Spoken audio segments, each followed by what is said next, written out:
Muy buenos días para todos, espero se encuentren muy bien. El día de hoy vamos a realizar nuestra tercera capacitación al Comité de Convivencia Laboral en el tema acoso laboral. Al finalizar entonces la capacitación, como las demás, van a encontrar abajito la evaluación y después a sus correitos realizaré el envío del acta y el formato de asistencia a la capacitación para que por favor me regalen su firma digital.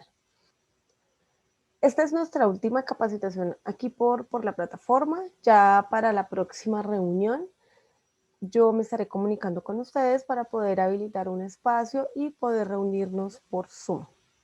Les voy a proyectar pantalla.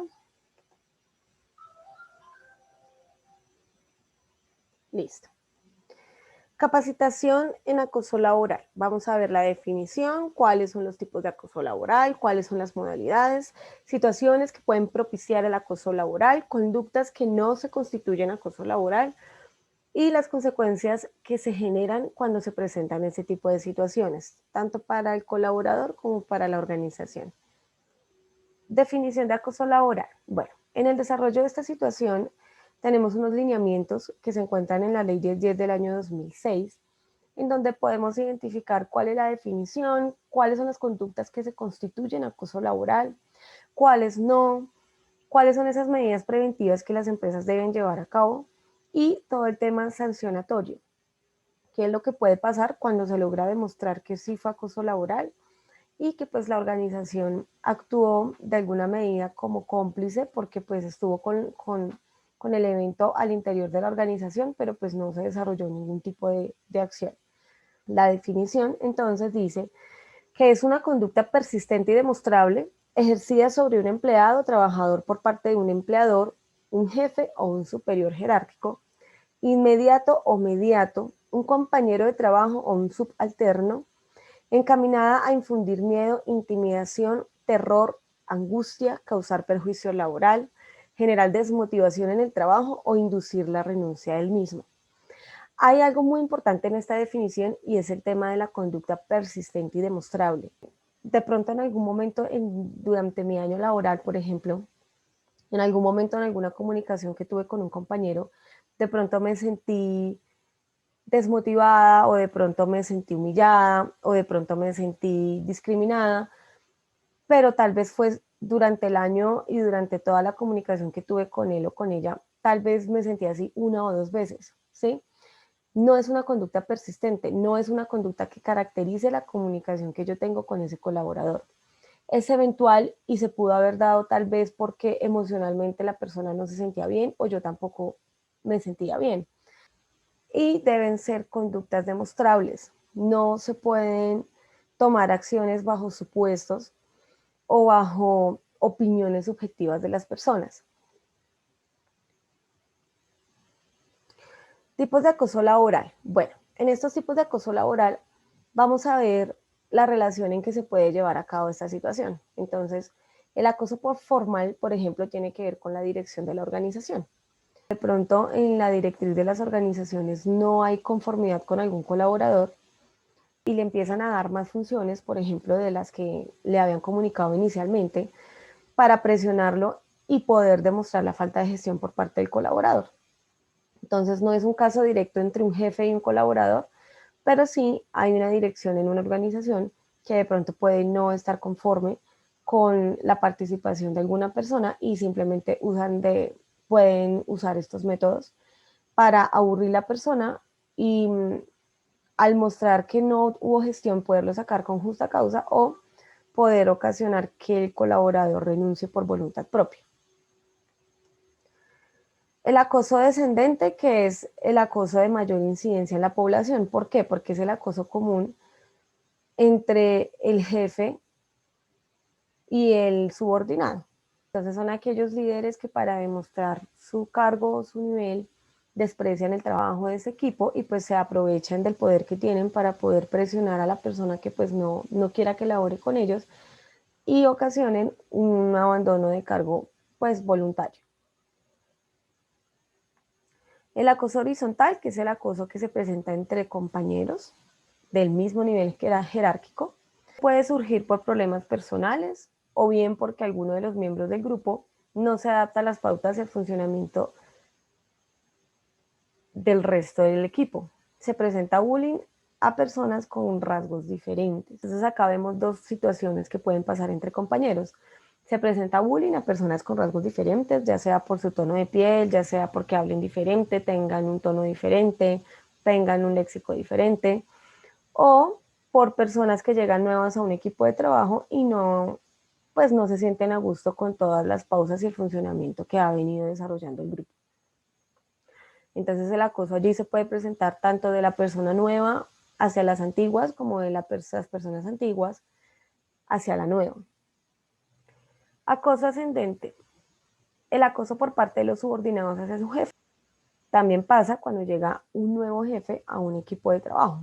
También puede pasar el acoso laboral al jefe. Entonces al equipo de trabajo no le gusta cómo trabaja el jefe, no le gustan sus métodos, no le gustan sus lineamientos, no le gusta su forma de evaluar, no le gustan los indicadores, o se unen y empieza a generarle indisposición o a generar situaciones que vamos a ver más adelante que le pueda afectar a su desempeño laboral. Modalidades generales de acoso laboral. Maltrato laboral es un acto violento que afecta la integridad física, moral de la persona.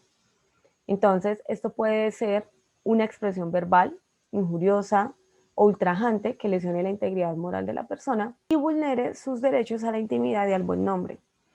La persecución laboral, que es estas conductas reiteradas en donde se induce a la renuncia del colaborador mediante descalificación de su trabajo, carga excesiva de trabajo, cambios permanentes de horario. Todo esto le puede ocasionar al colaborador una desmotivación laboral y como resultado el abandono del puesto. Discriminación laboral, cuando ya empezamos a tener diferencias en tratos por la raza del colaborador, por su origen, por su credo religioso, por su preferencia política, por su situación social. Entorpecimiento laboral, entonces son las acciones que obstaculizan el cumplimiento del trabajo del colaborador, entorpecen su funcionamiento, ocultar documentos, ocultar instrumentos que son importantes para el desarrollo de las funciones de este colaborador, destrucción, pérdida de la información, pérdida de correspondencia o pérdida de mensajes electrónicos. Todo lo que pueda ser algún tipo de sabotaje y que la persona pueda tener alguna consecuencia grave en el desarrollo de sus funciones. Desprotección laboral, entonces son esas órdenes que reciben los subordinados que pueden poner en riesgo su seguridad. Y la inequidad laboral, que es la asignación de funciones o menosprecio al colaborador. Situaciones que pueden propiciar el acoso laboral. En estas situaciones de acoso laboral, además de identificar en cuáles escenarios se puede dar, en esos escenarios que acabamos de ver en las diapositivas anteriores, también pueden haber actitudes en la personalidad de los colaboradores que también pueden propiciar a que sean víctimas o acosadores. Entonces, por ejemplo, acá vemos trabajadores brillantes, son esos trabajadores que todo el tiempo los están felicitando por hacer excelente su trabajo delante de todo el equipo. Entonces ahí pueden pasar dos situaciones. O este trabajador que todo el tiempo están felicitando se empieza a volver un colaborador al que uno ya no le puede cuestionar absolutamente nada. O para el equipo de trabajo empieza a ser una situación que genera molestia y empiezan de pronto a ser un poco agresivos con ese colaborador que todo el tiempo están felicitando.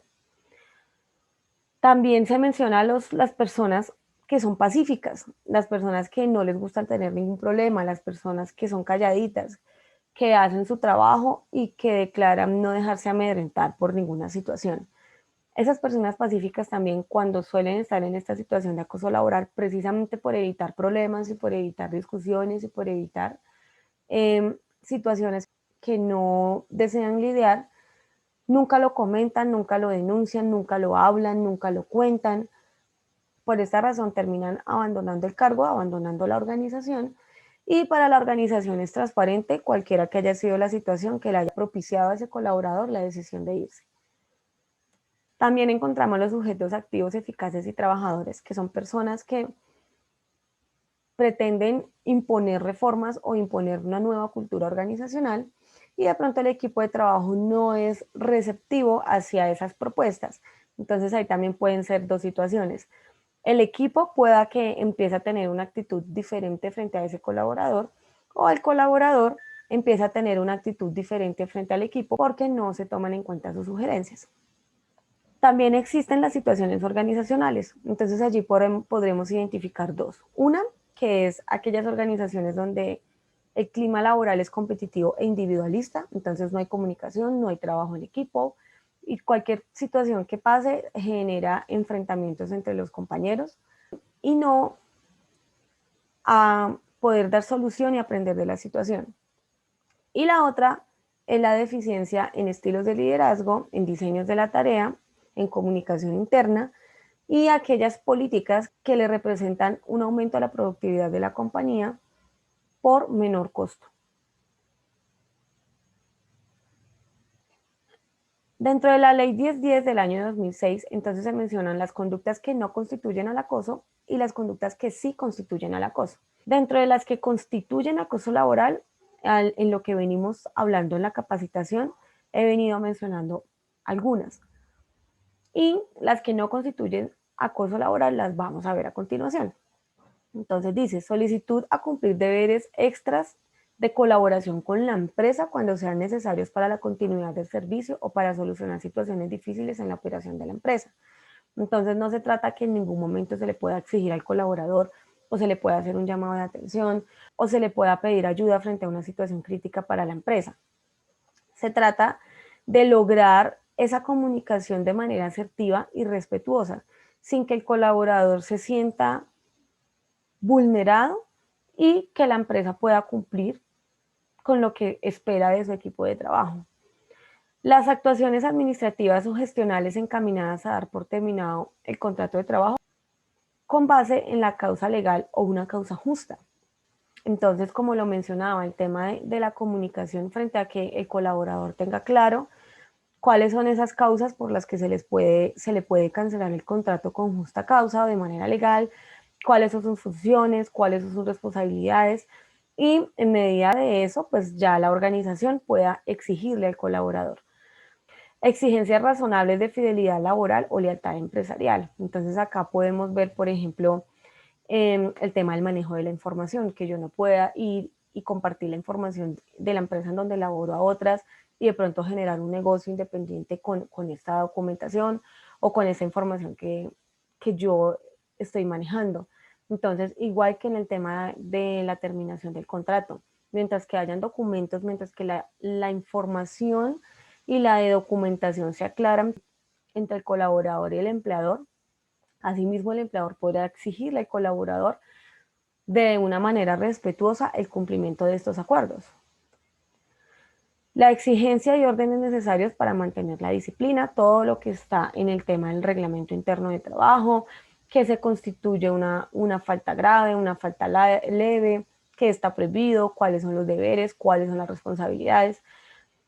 Actos destinados a ejercer potestad disciplinaria que legalmente corresponde a los superiores jerárquicos sobre los subalternos. Igual, ¿qué me puede generar a mí un llamado de atención? ¿Cuáles son mis funciones? ¿Cuáles son mis responsabilidades?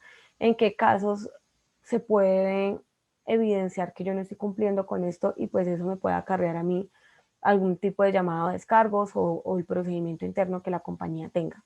Circulares o memorandos encaminados a solicitar exigencias técnicas o mejorar la eficiencia laboral, la evaluación laboral de subalternos conforme a indicadores, objetivos o rendimiento.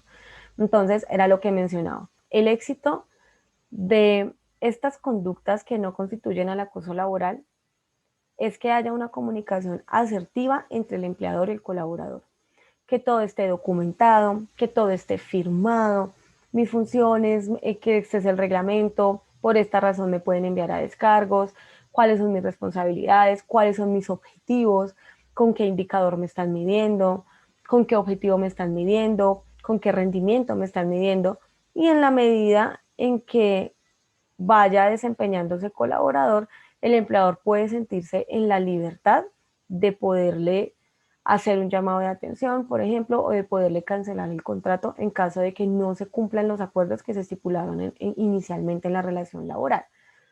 Usualmente Algunas situaciones de acoso laboral los colaboradores las declaran después de haberse ido de la organización y de pronto son relatos en los que el colaborador comenta algún tipo de persecución por parte de su jefe en que, por ejemplo, todos los meses le tomaba el rendimiento, ¿sí?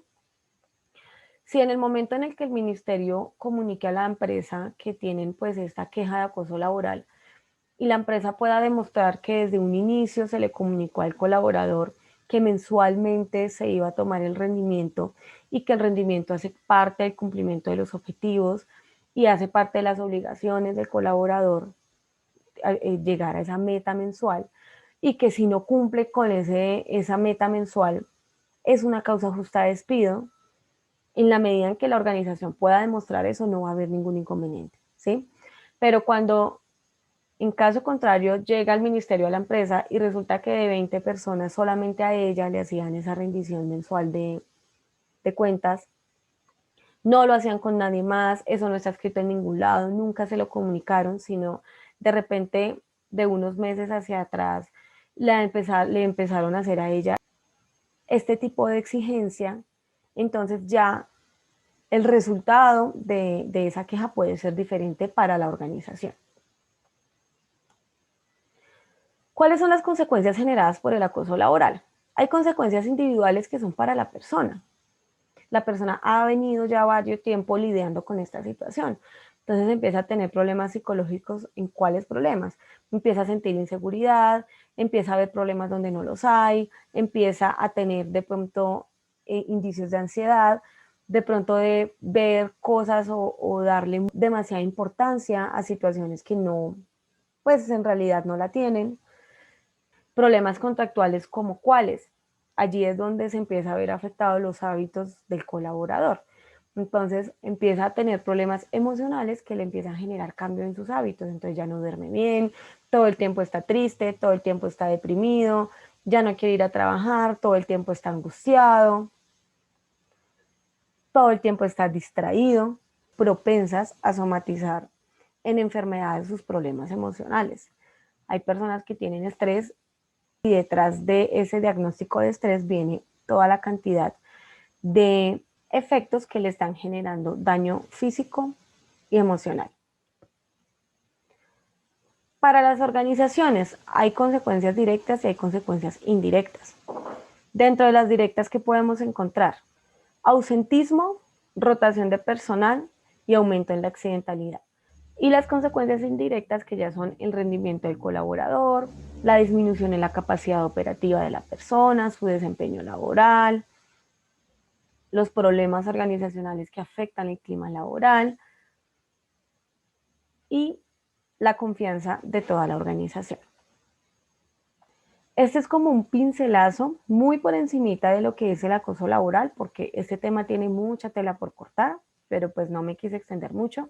El ideal es que como integrantes del comité de convivencia sepamos por lo menos que esto existe y que en el momento en el que lleguemos a tener alguna situación como esta, es responsabilidad de nosotros dar el trámite interno para poder tratar de darle solución a esta situación. Hasta el momento en Gire no se ha presentado ningún caso de estos. Yo espero que no se presente, que el comité de convivencia pueda estar para desarrollar otro tipo de funciones y no tengamos que lidiar con esto. Sin embargo, en el momento en el que se presente alguna queja por parte de algún colaborador, sabemos que puede propiciar este tipo de situaciones, entonces es nuestra responsabilidad darle el trámite oportuno, comunicarnos a tiempo, diligenciar nuestros formatos, poder hablar con los chicos o las chicas que están generando la molestia, poder ser mediadores, poder charlar y con la identificación y el trámite de estas quejas poder prevenir situaciones propensas a ser acoso laboral. Muchísimas gracias a todos, que tengan un excelente día.